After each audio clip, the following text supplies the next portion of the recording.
welcome back to the channel my favorite YouTube channel නෙවෙයි. ඔන්න අද ඉඳන් මේ YouTube channel එක channel TV ඉදිරියට දවස් දෙකකට සැරයක් අනිවාර්යයෙන්ම කාටුන් වීඩියෝ එක අප්ලෝඩ් කරනවා. ඉතින් ඔයාලා තියෙන අපේ channel එක දැම්ම subscribe කරලා තියාගන්න. ඉස්සරහට ගොඩක් ලස්සන වීඩියෝස් බලන්න පුළුවන් මේ. ඉතින් එහෙනම් අපි යමු වැඩි කතා නැතුව වීඩියෝ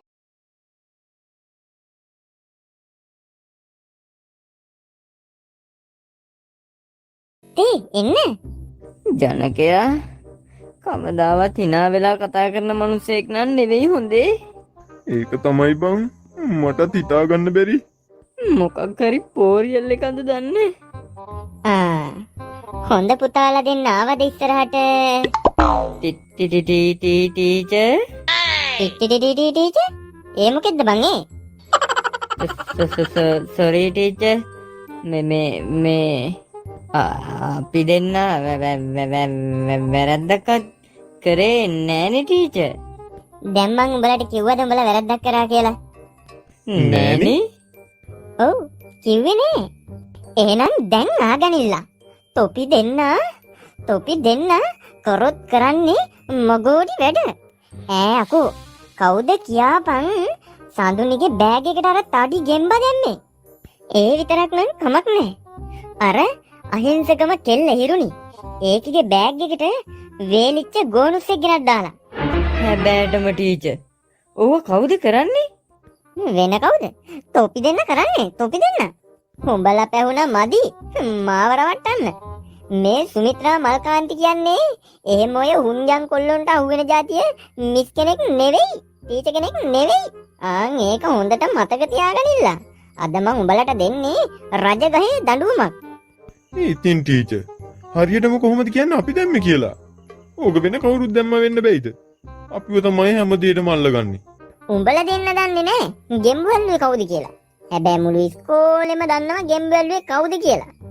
අනේ අම්මපා යකෝ උඹලා දෙන්න උදේ පාන්දර ගෙම්බු අල්ලන වීඩියෝ එකක් ඉස්කෝලේ ගෲප් එකට දාලා තියෙනවා. දන්නවද කවුද දාලා තියෙන්නේ කියලා? නෑනේ ටීචර්.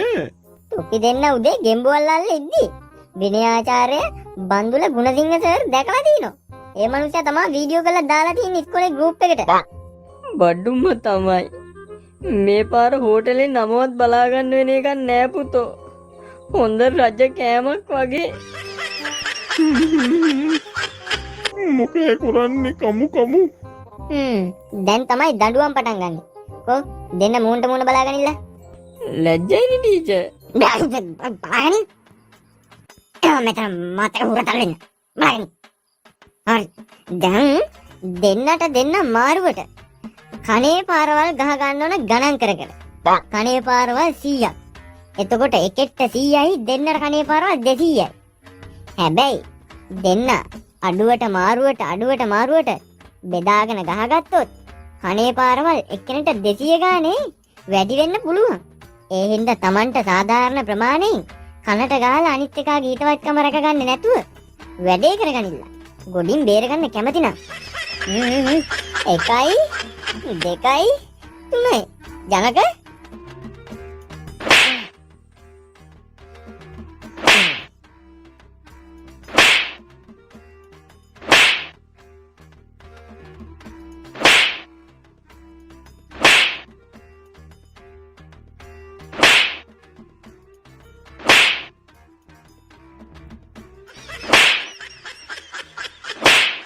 අනේ මන් දන්නේ නෑ නංගී. අද මොන හෙන ගෙඩියක්ද දන්නේ. අනේ මන්ද මත් මේ ඒකම තමයි කල්පනා කරේ. මං කියන්නේ නංගී මේ ගුරුවරු හරි වැරදි. අපේ ළමයි නිරෝගීමත්කම හින්දානවා දඟලන කරලා ඉන්නේ. දැන් ඉන්න ටීචර්ලාගේ ළමයි කැඳ බීලා වගේ වැනි පණුව වගේනේ ඉන්නේ. ඉතින් නංගී අපේ උන් වගේ උන් ඔය ඉස්කෝලේට වටින්නේ නැද්ද? පිරිපුන් කොල්ලෝ. උන් හරි කඩිතරයි. ඒවා උලන්න බැරුව වෙන්නේ නැති ඔය අපිට නිතරම කතා කරලා කොල්ලොන්ගේ ඇද කියන්නේ. අනිවාර්යෙන් අක්කගේ කටෙන් මසුරන් දාන්න වටින්නේ.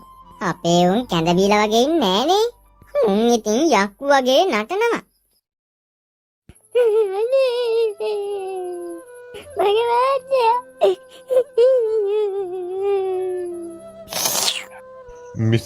ඇඬුවා කියලා ප්‍රශ්න විසඳන්න බෑනේ. වෙන මොනම කරන්නද සර් මම මගේ මහත්තයා හරි හරි. දැන් අඬන්න නැතුව මම මේ අහන ප්‍රශ්න ටිකට උත්තර දෙන්නකෝ. අහන්නම සර්. සාජන් සර් මේ විස්තර ටික ඔක්කොම දාගන්න ඕන. තේරුණාද? එහෙමයි සර්. හොඳයි. මහත්තයා අන්තිමට ගෙදරින් ගියේ කවද්ද? යන්න හේතුව මොකද්ද?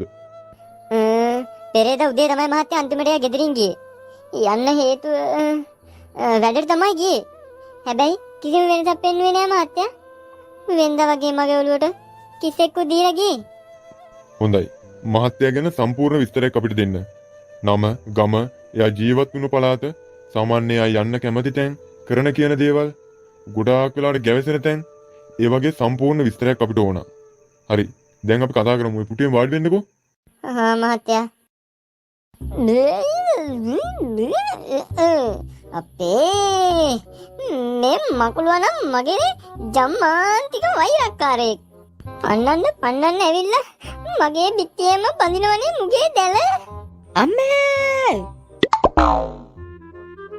අයියෝ! ඔන්න අනිත් එක පටන් ගත්තා. මොකද? මේ සල්ලි නෑ. මට සල්ලි ඕනේ නෑ. පොඩි එකට හම්බෙච්ච ත්‍රිපෝෂත් ඉවරයි.